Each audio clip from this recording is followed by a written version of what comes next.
A while ago, I read a study conducted by the National Center for Education Statistics and an education-focused nonprofit that said only 8% of people in the United States are fully capable of understanding and expressing themselves through texts and numbers.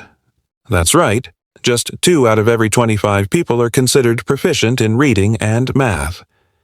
To me, this explains a lot of the pointless arguments we see on social media. It's like a disease. Any nation where people can't even communicate properly is automatically on the path to failure. Hi there, how's it going? My name is Albano, and this is Be a Better Student. Today, we're going over 4 essential skills for reading comprehension. These will help you not only on important exams like the SAT or ACT, but more importantly, in real life. Whether you're arguing online, reading contracts, or working in a leadership role where interpreting or writing documents is key. One of the biggest challenges in understanding a text is that when we read, say, a news article, we're usually reading facts. But here's the problem. That same article often includes opinions as well. What usually happens? We mix the two, facts and opinions, and that completely throws off our interpretation. So how do you tell the difference? Ask yourself, can I prove what's being said? Is this reflecting the author's personal beliefs or feelings?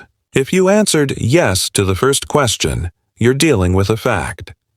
If the answer is yes to the second, it's a personal opinion. For example, saying my videos are energetic, that's a fact. Saying my voice is calm, that's a personal opinion. Skill Number 1. Separate fact from opinion.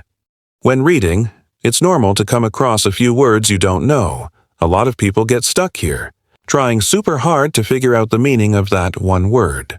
What they don't realize is, you don't need to understand every single word. The meaning of a text comes from the whole, not from individual words.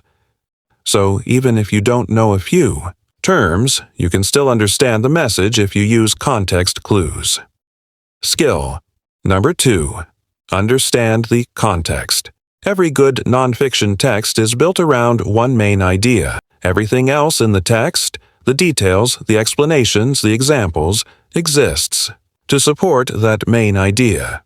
So here's the question. Does not remembering every detail mean you can't understand the text? My answer is not at all. You don't need to memorize everything. You just need to grasp the core message.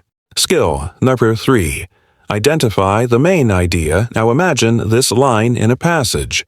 Peter was diagnosed with cancer and will undergo surgery next week. There are 2 events here. Peter was diagnosed with cancer.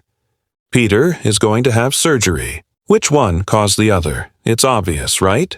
But what you just did was identify the cause and effect. Many people misinterpret texts because they fail to see this connection, and sometimes it's not so obvious, which is why we need to practice. Skill Number 4.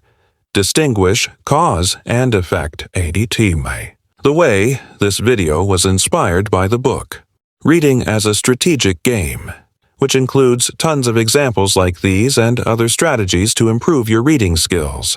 You can also find plenty of practice in past test papers and online sample exams from the SAT, ACT, or reading comprehension prep sites.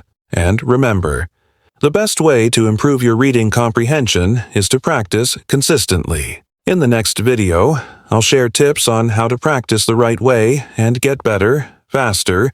Turn on notifications and hit that subscribe button so you don't miss it. Have a great study session. And as always, be a better student.